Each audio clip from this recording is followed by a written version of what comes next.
So, what can we do when life gives you lemons that you really don't want lemonade? Let me start with a confession. This year has been very challenging for me in numerous ways, some serious, some not, but definitely challenging. Hence the subject matter. So, y'all know I'm thanking you in advance for being my objective therapists, okay? All of us have challenging times in our lives. Some things are easy or so demanding that dealing with them can happen quickly. Others are so complicated, confusing, embarrassing, they may require many solutions. Sometimes when I'm in that position, I continue to try to manage the situation even when it is clear I'm way over my head. That's deciding with your fingers crossed. The lemons are piling up, but I haven't yet acknowledged I can hardly walk the sticky path. It is one of my worst traits. On one Friday in March, just after the '94 earthquake, Rick and I came down sick with a virus. It felt like a flu. We were miserable for a couple of days, and by Monday, Rick was on the mend. I was not. Although the extreme symptoms were over, the residual symptoms went for years. I was exhausted. I couldn't wake up in the morning. I couldn't get my children to school on time. I felt like no matter how long I rested or slept, I could not recover. I've always been a high-energy workaholic. Until this period, I could continue working on the job until the job was done, even if it took all day, into the night, and through the next day. That is the nature of our business, and I was used to being that way. With this illness, I couldn't function at all. I couldn't remember my own phone number to call Rick. I couldn't drive. I couldn't focus at work. I was lucky enough to have a staff that handled many things for me and were skilled enough to know not to tell anybody that I was just completely incapacitated. One morning, I was sitting in my living room staring out at the window with a magazine in my lap.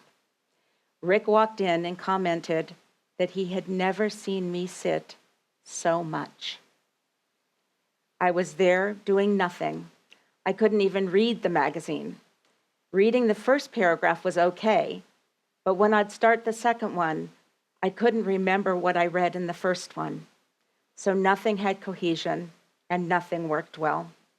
I was tired and muddled. The trauma of what was happening was a dull ache in the back of my mind, hardly being acknowledged. Although this illness was not my fault, I was still embarrassed. I couldn't remember anything. I couldn't do calculations that I took for granted before. I had to keep lists for everything. My body hurt all over. If you've ever seen the list of the 50-plus symptoms of long-haul COVID, you might have an idea of what I was going through. I was so surprised when I saw that COVID list. Everything fit. Obviously, COVID-19 was not a thing then. This was the 80s. But SARS was, and it was happening across the country at the time, and we had people traveling to those spaces. And other illnesses in the same category, similar to SARS and COVID, they are related, were there. It took 9 months and many, many doctors before I found someone that would consider all the aspects and symptoms of what I had going on. He told me that I could be treated and then managed, and that was really good news. It took several more years before I was functional, and more after that before things settled down enough to feel like I was okay. You might be wondering what this has to do with lemons and lemonade. This difficulty was not of my own making, but it was still something that needed solving. There were lots of emotions going with it. Embarrassment because I couldn't think or remember. Guilt as I considered whether I caused this to happen. More guilt as I wasn't very present for my family, for my children. Sorrow for what I lost. Shame for the 75 pounds I gained the first year from the side effects of the medication required to treat it. Shame, even today, because I have never lost all the weight, and I just keep going up and down and never completely down to where I was before. Justifying and explaining that I was not crazy because this thing they called yuppie flu was a real illness. Not everyone believed me. Most do now because we know more. Some saying so to my face while I was ill. I didn't realize at the time I was going through it that I might have been making lemonade in the process. I discovered that in retrospect. After the symptoms became pretty manageable, I embarked on a mission to heal my mind and my heart and my spirit. I then understood that being sick caused me to slow down, slow way down. I then understood that being this sick also allowed me to have time for deeper relationships with my husband and my family and my greater family and my friends. My children knew that their mother was being thoughtful. To be kind to myself, which then gave me greater kindness for others, to honor what I knew to be true. The lemons had become lemonade without my realizing it. There were many gifts that I was given from being that ill, which I never would have thought so at the beginning. That's also how I think about COVID. Life slowed down. I missed my friends in Chalice deeply. I missed design. I missed work. I was frightened. I missed people, even strangers, because they might have become friends. I learned I had no control, again, and would have to wait, and wait, and wait. But I also got enough sleep. The dark circles under my eyes went completely away. I thought it was inherited, guess not. I had time to garden and build things. I worked on my house. We had many more family dinners, and we clung to each other. It was a very special time with us and our children and grandchildren. Zoom was there, so we visited with relatives we normally did not see or even talk to, and played games with friends, sometimes late, sometimes not. Time had its own pace at that time, and it was lovely to be able to sit in that for some time. In November of that first year, friends showed up at my house. They sat with me, distanced in my front yard, to celebrate my birthday. Lemonade? Yeah. The importance of small things became very visible.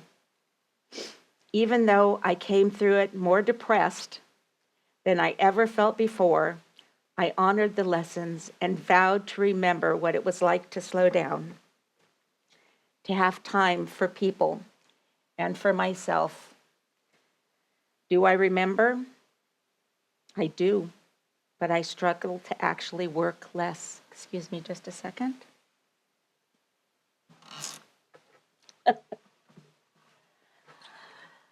Teary-eyed a little bit.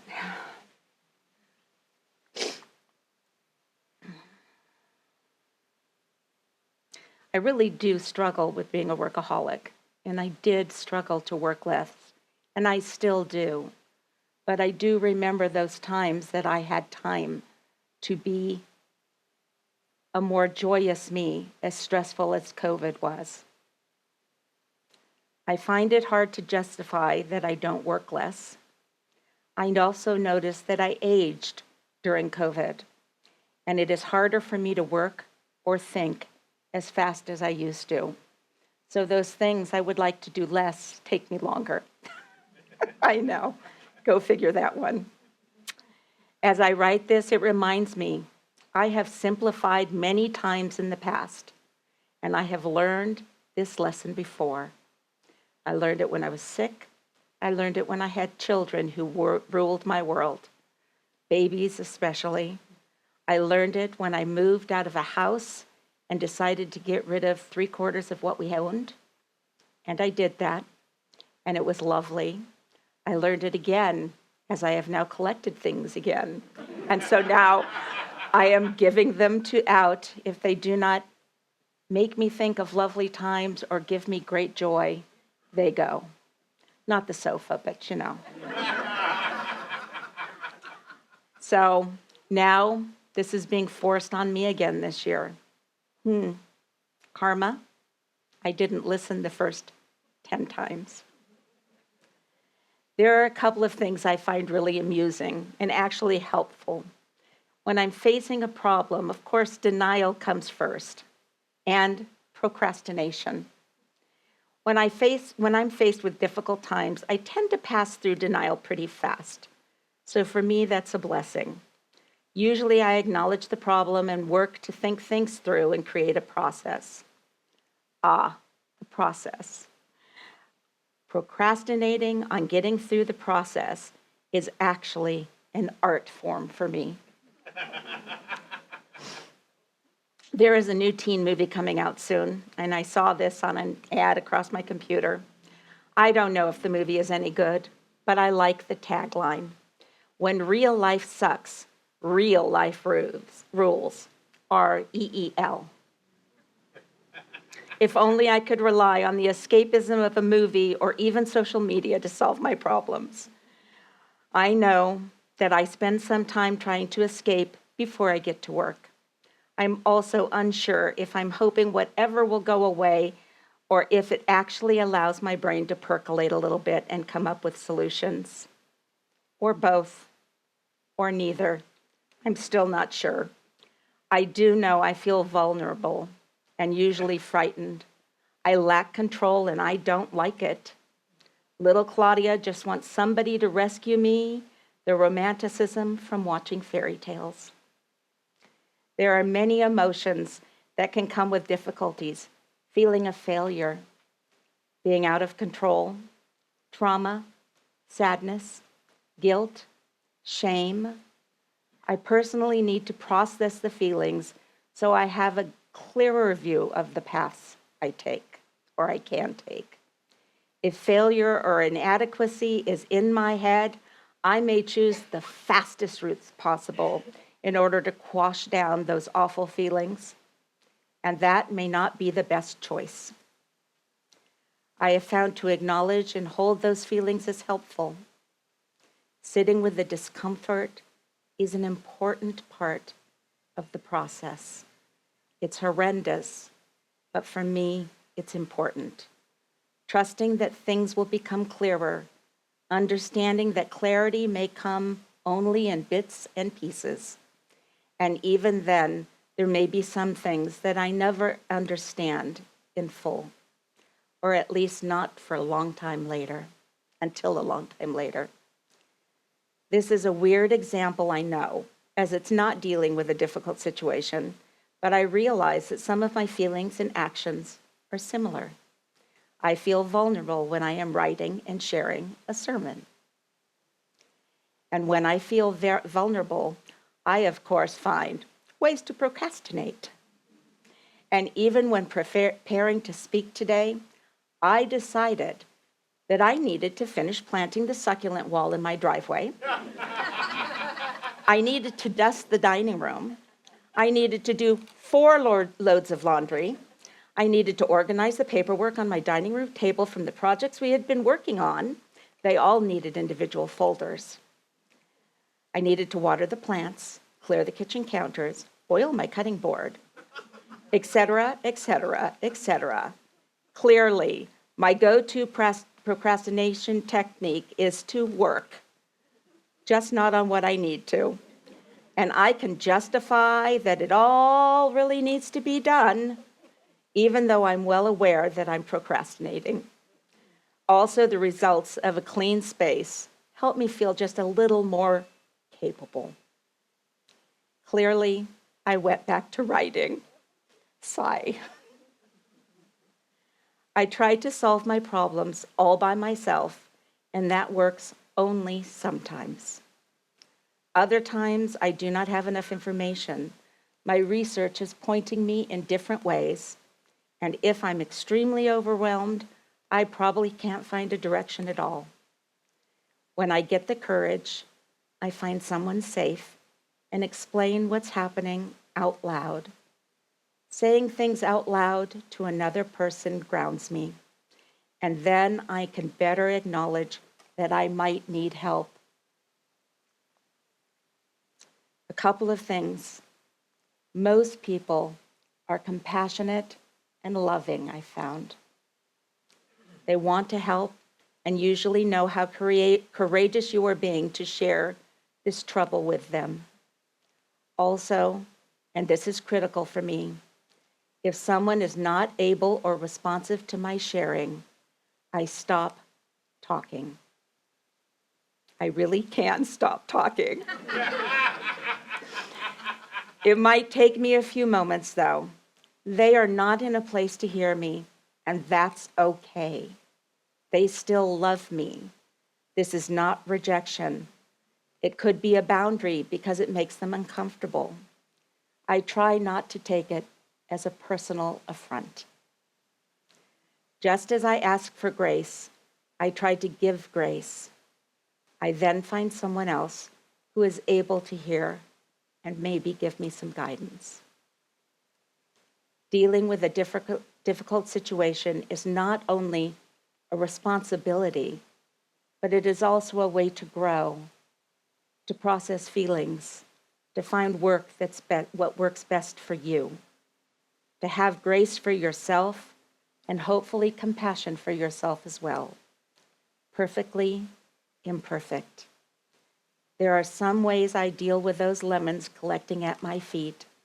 I actually do the work too, just not as fast, and definitely with breaks in between. Thank you. Go in peace, go with love, and when you are ready, please share your lemonade.